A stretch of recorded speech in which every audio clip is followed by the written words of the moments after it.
Hello students, last class में हम लोग डिस्कस कर रहे थे सोमैटिक सेल डिवीज़न। उसका इंटरफेज हम लोगों ने कवर किया था। इंटरफेज में सेल साइकिल कवर किया था, G1 फेज, S फेज और G2 फेज। G1 फेज में साइटोप्लाज्मिक कंटेंट का डुप्लीकेशन होता है। S फेज में DNA की सिंथेसिस यानी DNA और सेंट्रोसोम का डुप्लीकेशन होता है। G2 फेज में enzyme protein synthesis other cell growth continue होता है। और उसके बाद इंटरफेज में हमने ये बताया था कोई कि इंटरफेज में अगर हम न्यूक्लियस में देखते हैं तो क्रोमैटिन कुछ इस तरीके से उलझे हुए एक थ्रेड लाइक इनविजिबल, अगर हम माइक्रोस्कोप से देखेंगे तो ये इनविजिबल देखेंगे, थ्रेड लाइक स्ट्रक्चर दिखेंगे ऐसे उलझे हुए। ठीक है, तो इंटरफेज में जब डुप्लीकेशन एस फेज में हो चुका है यानी ये क्रोमैटिन ये डबल हो चुके हैं। जो क्रोमोसोम्स 46 होते थे अभी ये 92 हो गए हैं, यानी 46 पेयर हो गए हैं।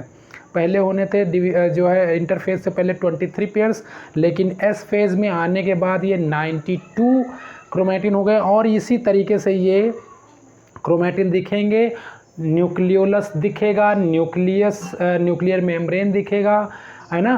तो अब हम माइटोसिस फेज़ में आएंगे। जब माइटोसिस फेज़ में, तो माइटोसिस फेज़ को भी हम 4 फेज़ में स्टडी करेंगे: प्रोफेज़, मेटाफेज़, एनाफेज़, टीलोफेज़। उसके बाद साइटोकाइनेसिस होगी यानी कि सेल साइटोप्लाज्मिक कंटेंट का डिवीज़न। तो माइटोसिस मतलब न्यूक्लियर डिवीज़न और साइटोकाइनेसिस मतलब साइटोप्लाज्म डिवीज़न। ठीक है, तो हम प्रोफेज़ की बात करेंगे। अगर प्रोफेज़ में आने के बाद अर्ली प्रोफेज़ में ये जो क्रोमैटिन है, अगर हम ऐसे, माइटोसिस मतलब न्यूक्लियर डिवीज़न, मैंने बताया था तिजोरी का डिवीज़न होगा, पहले तिजोरी डिवाइड होगा। तो तिजोरी का माल डिवाइड करेंगे तो अगर हम ऐसे डिवाइड करेंगे न्यूक्लियस तो ये उलझे हुए नहीं डिवाइड हो सकते, ये डिवाइड नहीं हो सकते। तो इनका काम क्या है, ये क्रोमैटिन पहले क्या करेंगे प्रोफेज़ में, अर्ली प्रोफेज़ फेज़ में ये कंडेंस होंगे। ये क्रोमैटिन जो थ्रेड फॉर्म में है ये कंडेंस होंगे, शॉर्ट होंगे और क्रोमैटिड, सिस्टर क्रोमैटिड के रूप में इस तरीके से अरेंज हो जाएंगे। ये इस तरीके से एक सिस्टर क्रोमैटिड, एक सिस्टर क्रोमैटिड, और दोनों सिस्टर क्रोमैटिड इस तरीके से एक दूसरे से बाइंड हो जाएंगे। अर्ली प्रोफेज में ये 2 सिस्टर क्रोमैटिड इस तरीके से अरेंज हो जाएंगे। ठीक है, और न्यूक्लियोलस का डीजनरेशन स्टार्ट हो जाएगा। जो न्यूक्लियर इनवेलप है इनका भी, मेम्ब्रेन का जो है न्यूक्लियर मेम्ब्रेन, वो भी डीजनरेट होना स्टार्ट हो जाएगा अर्ली प्रोफेज में। और जैसे ये अर्ली प्रोफेज आगे फेज बढ़ेगा, ये जो सेंट्रोसोम हैं ये भी डुप्लीकेट हो गए थे इस फेज में, ये भी दो हो गए हैं। तो 2 सेंट्रोसोम आपस में ये जो क्या होंगे, एक दूसरे को पुल करेंगे।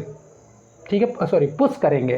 तो एक दूसरे को पुश करेंगे तो ये सेंट्रोसोम अलग होंगे। और जो सेंट्रोसोम का पेरीसेंट्रियोलर मटेरियल है, पेरीसेंट्रियोलर मटेरियल हम पढ़ चुके हैं किसका बना होता है, ट्यूब्यूलिन। उसमें मेन कंटेंट क्या होता है, ट्यूब्यूलिन।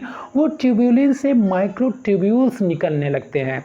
कैसे, ये समझो सेंट्रोसोम है, एक सेंट्रोसोम ये है, इनका पेरीसेंट्रियोलर मटेरियल ट्यूब्यूलिन के फॉर्म में रहते हैं। ट्यूब्यूलिन से वो माइक्रोट्यूब्यूल्स निकलने लगते हैं। तो माइक्रोट्यूब्यूल्स जैसे जैसे बढ़ते जाएंगे, माइक्रोट्यूब्यूल्स जैसे जैसे बढ़ते जाएंगे, एक दूसरे को पुश करते जाएंगे ये, और एक दूसरे को पुश करते जाएंगे। अब माइक्रोट्यूब्यूल्स ये बढ़ रहे हैं और भी बढ़ रहे हैं, बीच में भी है, हम दिखा नहीं पा रहे हैं, ये बीच में बढ़ते जा रहे हैं और एक दूसरे को ये अपोजिट पोल्स में, यानी दोनों सेंट्रोसोम को अपोजिट पोल्स में ये पुश करते हैं। तो अर्ली प्रोफेज यानी प्रोफाज ख़त्म होते होते यानी लेट प्रोफाज की बात करें तो यहाँ पे सेंट्रोसोम अपोजिट पोल्स में पहुँच चुके हैं। सेल के अपोजिट पोल्स में एक दूसरे के अपोजिट पहुँच चुके हैं। और इनके जो माइक्रोट्यूब्यूल्स हैं, ये माइक्रोट्यूब्यूल्स ये भी इस तरीके से स्पिंडल फॉर्म में या एक कह सकते हो कि फुटबॉल शेप में ऐसे पहुंच गए हैं। ठीक है, तो ये माइक्रोट्यूब्यूल्स हैं। अब माइक्रोट्यूब्यूल्स का काम क्या है भाई, ये एक माइक्रोट्यूब्यूल, इस सेंट्रोसोम का माइक्रोट्यूब्यूल्स यहाँ पे चिपक गया ये, और इधर का माइक्रोट्यूब्यूल्स इस तरीके से, ये किससे, सेंट्रोमेयर, ये बीच में क्या है, सेंट्रोमेयर, दो क्रोमैटिड को आपस में जोड़ने वाला सेंट्रोमेयर है, और इसी सेंट्रोमेयर पे खास तरीके के प्रोटीन होते हैं जिसको बोलते हैं काइनेटोकोर। बहुत बार कंपटीशन में पूछा था सेंट्रोमेयर के ऊपर जो प्रोटीन होती है वो किसका बना होता है, तो काइनेटोकोर का होता है। तो उसी काइनेटोकोर प्रोटीन से ये जाके एम्बेडेड हो जाता है और इधर का माइक्रोट्यूब्यूल इधर वाले काइनेटोकोर से अटैच हो जाता है। तो इस तरीके से मैंने ये दिखाया हुआ है, इस तरीके से अरेंज्ड हो जाते हैं, यानी ये माइक्रोट्यूब्यूल्स ये क्रोमैटिन सिस्टर को सेंट्रोमेयर के थ्रू ये अटैच हो जाते हैं। तो माइक्रोट्यूब्यूल सेंट्रोमेयर से अटैच हो जाते हैं, किसके थ्रू, काइनेटोकोर प्रोटीन के थ्रू अटैच हो जाते हैं।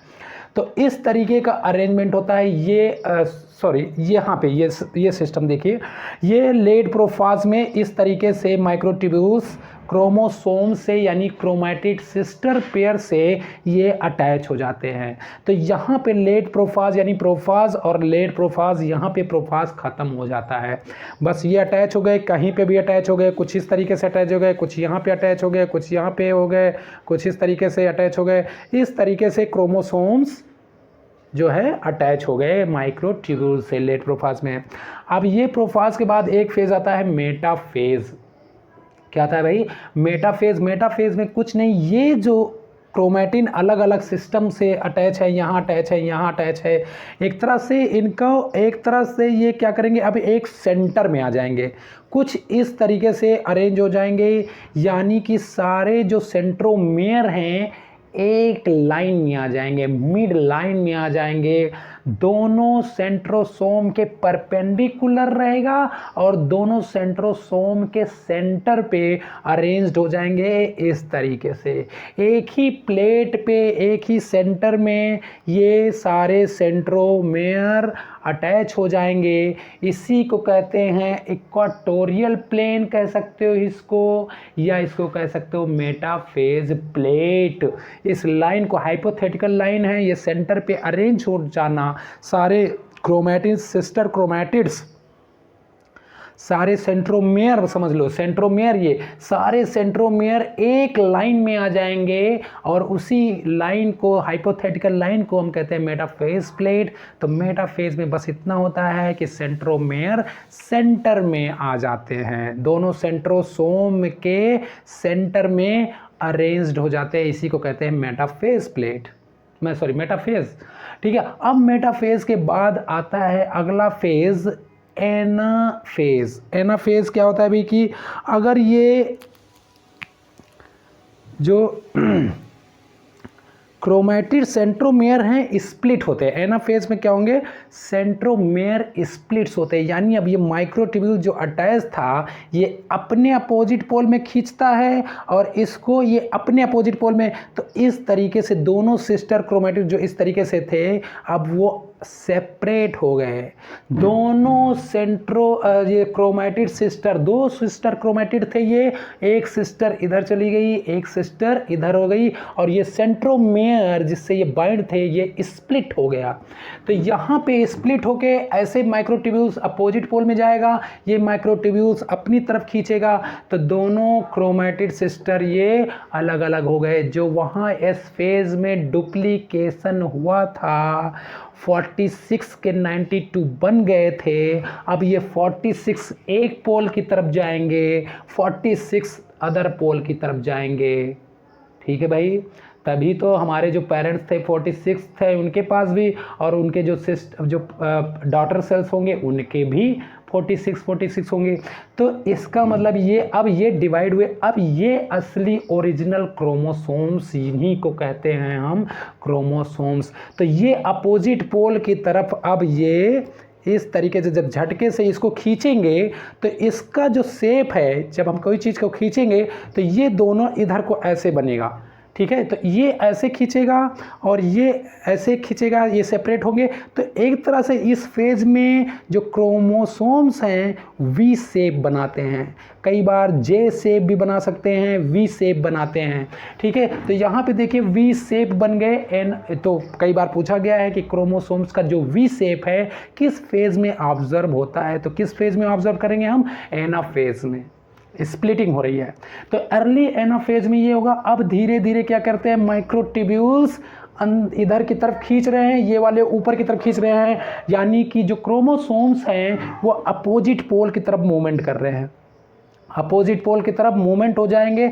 इसके बाद यहाँ पे जो मूवमेंट है एक जगह पे आके ये रुक जाएगा मूवमेंट, यानी अपोजिट पोल्स में ये अब पहुंच चुके हैं। देखिए ये अपोजिट पोल में यहाँ थे, अब यहाँ खींच के यहाँ आ गए, ये वाले खींच के यहाँ आ गए, ठीक है, तो सेपरेट हो गए। अब इस एनाफेज जहाँ पे क्रोमोसोम्स का मूवमेंट स्टॉप हो जाता है, सेपरेशन स्टॉप हो जाता है, उसी के आगे चलता है भाई टीलोफेज।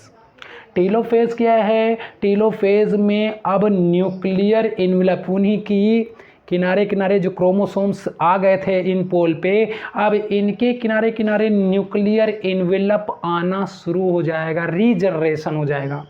जो न्यूक्लियोलस है वो न्यूक्लियोलस भी आ जाएगा, और जो सेंट्रोसोम है ये अपोजिट पोल्स पहुंच गए। और जो ये माइक्रोट्यूब्यूल्स हैं, जो स्पिंडल, माइटोटिक स्पिंडल जो थे, ये डीजनरेट हो जाएंगे। तो क्या क्या चेंजेस आएंगे इसमें, एक तो न्यूक्लियर इन्वेलप फिर से वापस आएगा, न्यूक्लियोलस फिर से वापस आएगा, और जो माइक्रोट्यूब्यूल्स यहाँ पे बने थे अब वो माइक्रोट्यूब्यूल्स डीजनरेट करेंगे। दो लोग आएंगे और एक डीजनरेट करेगा, कौन, माइक्रोट्यूब्यूल्स डीजनरेट करेंगे। तीसरी चीज़ क्या है कि अब ये जो क्रोमोसोम्स हैं जो इस तरीके से हैं, अब ये अनकॉइल होना शुरू कर देंगे, धीरे धीरे करके ये अनकॉइल होना, इस तरीके से अनकॉइल होना शुरू कर देंगे, और लास्ट में फिर इस तरीके से ये फिर से अनकॉइल होकर थ्रेड फॉर्म में, इसी तरीके से इरेगुलर थ्रेड फॉर्म में, इनविजिबल तरीके से ये अरेंज हो जाएंगे। तो यहाँ पे अनकॉइलिंग हो गई है, स्टार्ट हो गई है, न्यूक्लियर इन्वेलप और न्यूक्लियस डीजनरेट हो गया है, जो माइक्रोट्यूब्यूल्स है डीजनरेट हो गया। तो ये टीलोफेज लास्ट फेज है माइटोसिस का। अब साइटोकाइनेसिस, सेल साइकिल में अगर देखा जाए तो साइटोकाइनेसिस का स्टेप लास्ट में दिखा सकते हैं और कई बार नहीं दिखाते हैं। साइटोकाइनेसिस का स्टेप सेल साइकिल में इसलिए नहीं दिखाते हैं क्योंकि साइटोकाइनेसिस लेट एनाफेज से ही स्टार्ट हो जाता है। साइटोकाइनेसिस जो है लेट एनाफेज या टीलोफेज में आके स्टार्ट हो जाता है। कहाँ पे, ये देखिए, ये इंडेंटेशन जो अंदर की तरफ हो रहा है, जो सेल वॉल है, सॉरी सेल मेम्ब्रेन है, जो ये सेल मेम्ब्रेन के बीच में ये जो इंडेंटेशन हो रहा है, एक इसी प्लाज्मा मेम्ब्रेन के नीचे एक्टिन फिलामेंट अटैच होता है। वो एक्टिन फिलामेंट, ये समझ लो कि ये सेल है, इसी के किनारे किनारे एक्टिन फिलामेंट, यहाँ प्लाज्मा मेम्ब्रेन है, प्लाज्मा मेम्ब्रेन के नीचे एक्टिन फिलामेंट है।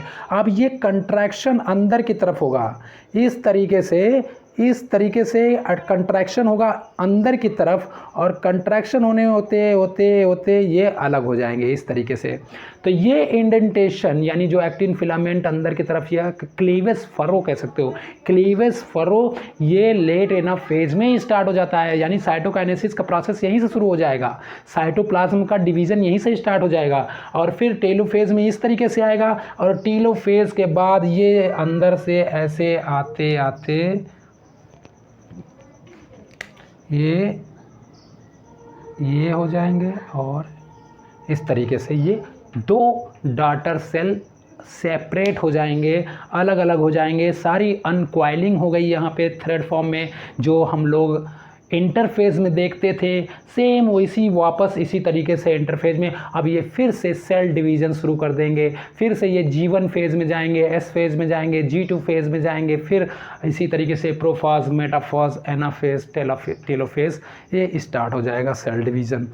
तो ये माइटोसिस प्लस साइटोकाइनेसिस क्यों हो रहे हैं, ये हमारे जो डेड सेल्स हैं या जो अनवांटेड सेल्स है उनको रिप्लेस करने के लिए सेल डिवीज़न ज़रूरी है। हमने नेल काट दिया, ये ऊपर वाला कट गया, नीचे से सेल डिवीज़न होता जा रहा है, ऊपर चलते जाते हैं सेल डिवीज़न, जैसे जैसे ऊपर होते जाते हैं इसको हम हटाते जाते हैं या निकलते जाते हैं, और नए नए सेल नए तरीके से आते हैं। तो कुछ जगह पे ये सोमैटिक सेल डिवीज़न कॉन्टीन्यूसली चलता रहता है, कॉन्टीन्यूसली। कुछ जगह पे ये सेल डिवीज़न जो है पेरियोडिक होता है, जैसे अब हेयर्स हैं हमारे या नेल्स हैं ये, इन जगहों पे कंटिन्यूअस सेल डिवीज़न रहता है। अगर हम बाल नहीं काटेंगे तो ऐसे नीचे तक चले जाएंगे, यानी सेल डिवीज़न नहीं रुकता, होल लाइफ टाइम तक चलता रहता है ये सेल डिवीज़न। ठीक है, तो ये इतना है, सोमैटिक सेल डिवीज़न बहुत इंपॉर्टेंट है, इसका रेप्लिकेशन भी है। Thank you very much.